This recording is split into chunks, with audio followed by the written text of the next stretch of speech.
Yo, what's going on, you guys? Today's video is going to be a little bit different from my usual stuff that I cover, such as builds and strats and stuff like that, guide-oriented videos. As you probably noticed, I've been playing Dragon's Dogma 2 pretty much non-stop. It's just the game checks a lot of boxes for me, and one of them is, oddly enough, the idioms that are used throughout the game.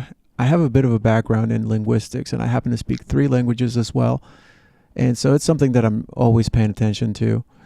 It's been especially amusing seeing a lot of content creators struggle a bit with some of these most definitely obscure words. A lot of them come from Old English, but there's some Latin in there, of course. You know, when it comes to magic, that's usually a popular choice. And there's, I think, at least one of French origin that I came across. But yeah, without further ado, let's take a look. So we're going to start with the Warfarer. Well, equipping the Warfarer class just because we get access to all of them.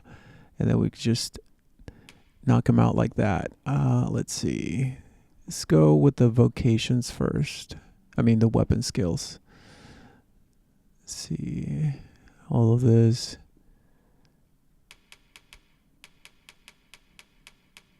Pretty okay. Lincian sight. That one might not be one of your everyday use words, but this one, of course, is in reference to lynx. So having the sight of a lynx. Let's see. So flagration is something that's not. I don't think that's a word that's used on a day-to-day basis.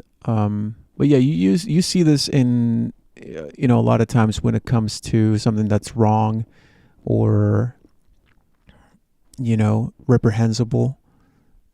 So here, for example, you have the use of this word in instances such as a flagrant violation of human rights, right?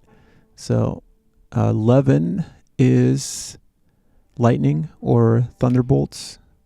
Frigger has the same root as frigid, which is, just coldness.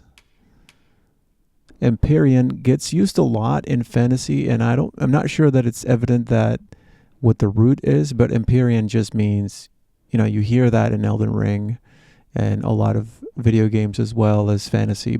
I think, yeah, a number of authors use that term, but it's basically something that's related to the skies or to heaven. So this word is actually, oddly enough, I've seen people mess this up. Solemnity, the quality of being solemn, serious, dignified. Palladium is a metal, kind of like platinum, but in this case, it's something that's a safeguard, right? A source of protection, which is very well employed. Halidom, I believe, is an Old English form of holiness or sanctity.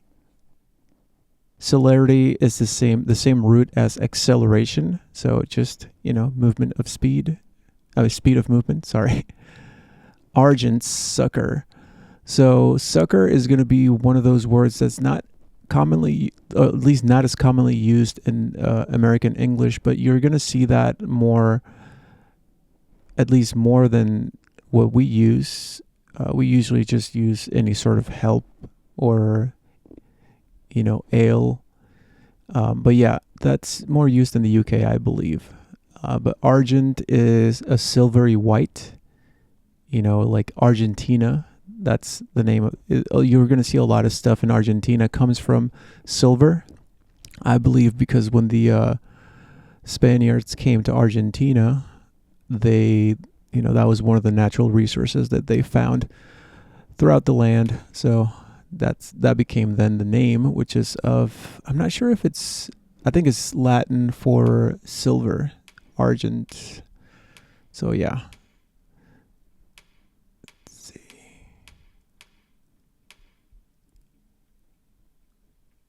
Sunder, I'm not sure that's a word that's used too much in day-to-day speak, but yeah, it's just to cut apart, similar to cleave. So diluvian strike. This one is related to the flood, as in the biblical flood. And the root, I'm not sure. I think it's maybe Latin. I know for a fact that in Spanish, the flood, as in, you know, from the Bible, specifically is called the diluvio. So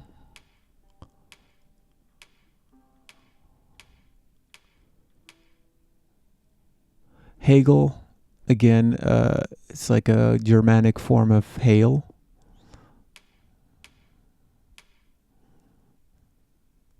Decanter, I mean, unless you drink, you might have not seen this word used too much. This is used a lot in relation to drinking, especially with wine, pouring wine. But it's basically, pouring liquid from one container to another, which is, again, really well used here. Augural flare. So an augur is a portent or a sign of something good or bad that is about to happen. And flare is flare. So dragoon's foin. Dragoon is just I think, Old English or maybe just a fancy way of saying dragon. And a foin is a thrusting attack or a lunge. And it's used in fencing. Other than that, I don't think it's used too much. Setching is a form of hunting, which is, again, well employed here. Offringe is, again, just a Old English or fancy way of saying offering. So Ravenor's Hond. In this case, Ravenor is a robber or a thief, and Hond is a hound. It's old, Germanic or Old English. And so the thief's hound. Mirror Shield, Sky Dragon's Fest or Feast, Unto Heaven. So Magic Spear Gun. So again, as you would have probably inferred, Gunna is gun. It's like an Old English maybe form of gun, as in a weapon. But I actually like the first version of this weapon. Or this weapon skill. And it's actually, this is the one that I was talking about when I said that there's one that has French origin, and it's spear pilote, or a pilote, if we were going to be more correct in our pronunciation, although my French isn't great pronunciation wise, but I can understand French fairly well, just because it's similar to English and Spanish, both of which I speak. But yeah, pilote is basically a word for ball, and as you can see, once that attack connects, there's like a shock wave, and it's a orb, right? So I think that's more fitting. So I wish this was the advanced form, and then the first form was just the spear gun. But what can we do? Soporific, related to sleep. Sagittate is something that's arrow shaped.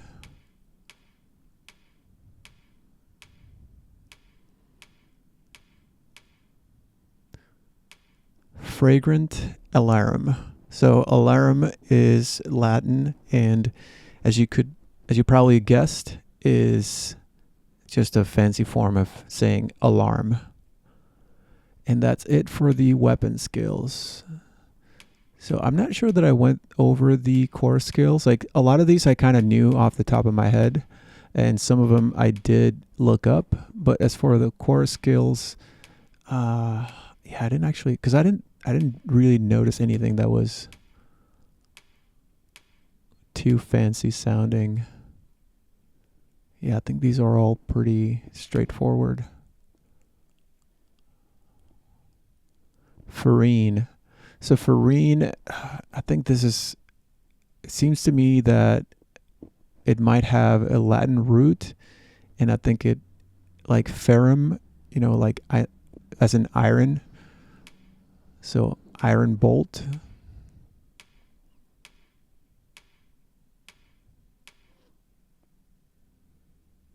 An effigy is a statue made in the likeness of someone.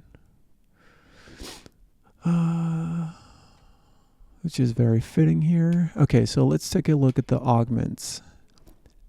So zeal, dynamism, metal, which is not to be confused with metal.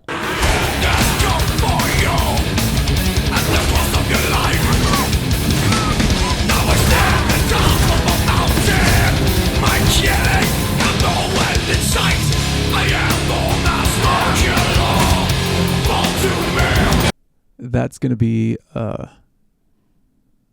the ability to cope with hardship in a spirited and resilient way. I did have to look up the definition of that because I had like an inkling of what it was, but I wasn't sure what the actual definition was. Thew is just muscular strength. Ambuscade is the same. You can see it right there. The root is ambush. So it's just a fancy way of saying, or an old-fashioned way of saying ambush. So this one is one that I've seen people struggle with a little bit, apotropeism. And this one is having the power to avert evil influences or bad luck. And beatitude is supreme holiness or blessedness.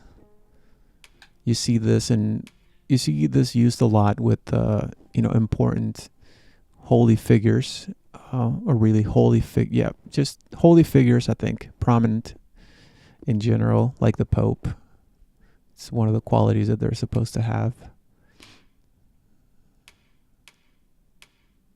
Verve, I'm not sure that that's an everyday word, but it's just, again, vigor, spirit, enthusiasm.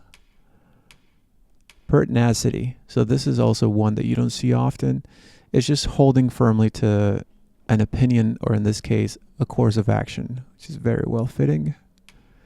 So asperity, this is going to be harshness, or having rough edges, which goes really well with what the augment does.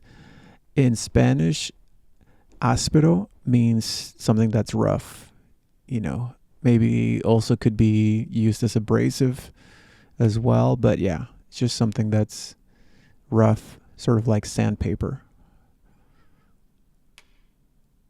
Stasis, I think that's pretty common. Catalysis, I've seen a lot of people say catalyst. And this is, oddly enough, this is also one that I've seen people struggle with. Sagacity. Sagacious is to just be smart, keen intellect. I think let me see what the definition is: keen mental discernment or good judgment.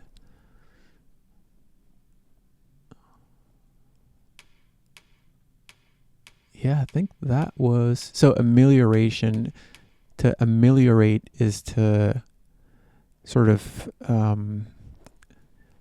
lessen a state of distress or pain, to alleviate, if you will. It's also not one that you use or you see used a lot. Fugacity. So this one is related to something that's fleeting, something that's disappearing. Obfuscation. You see this one used in law a lot, and it's basically, to make something obscure or to conceal something, to obstruct. At times it can be used as well for that purpose. And that is it. I did want to show you guys another one that I thought was funny. Let's see. Before I go on. Is it here? Yeah. So the Meister skill for the trickster is a Theurgist Rite. And a Theurgist is a magician or an illusioner, which is very well used here. And yeah, that's going to be it for today. I just wanted to, it's a different idea. I thought it was, I don't know. I just really enjoy this subject, and I really enjoy the idioms that are used throughout the game. And I think a lot of it is really just really, really well used. And it just kind of adds that additional value to me, and it's just an interesting thing. I think a lot of people just go over the names of things, and they just kind of focus on, once they see what it does, they don't really focus too much on the meaning. But I think it's important to kind of, at least it's interesting to know what's behind, and the fact that people actually, you can tell that the people that did this, the people that were assigned to name all the weapon skills and core skills and augments and pretty much everything in the game, you can tell that those people were like really enjoying what they were doing, because a lot of these are not, your average use words, that they could have gone with something that's a lot more straightforward. But I think this just adds that layer of immersion to the game. So anyway, that's going to be it for today. Thank you for stopping by and checking this out, and I'll catch you guys on the next one.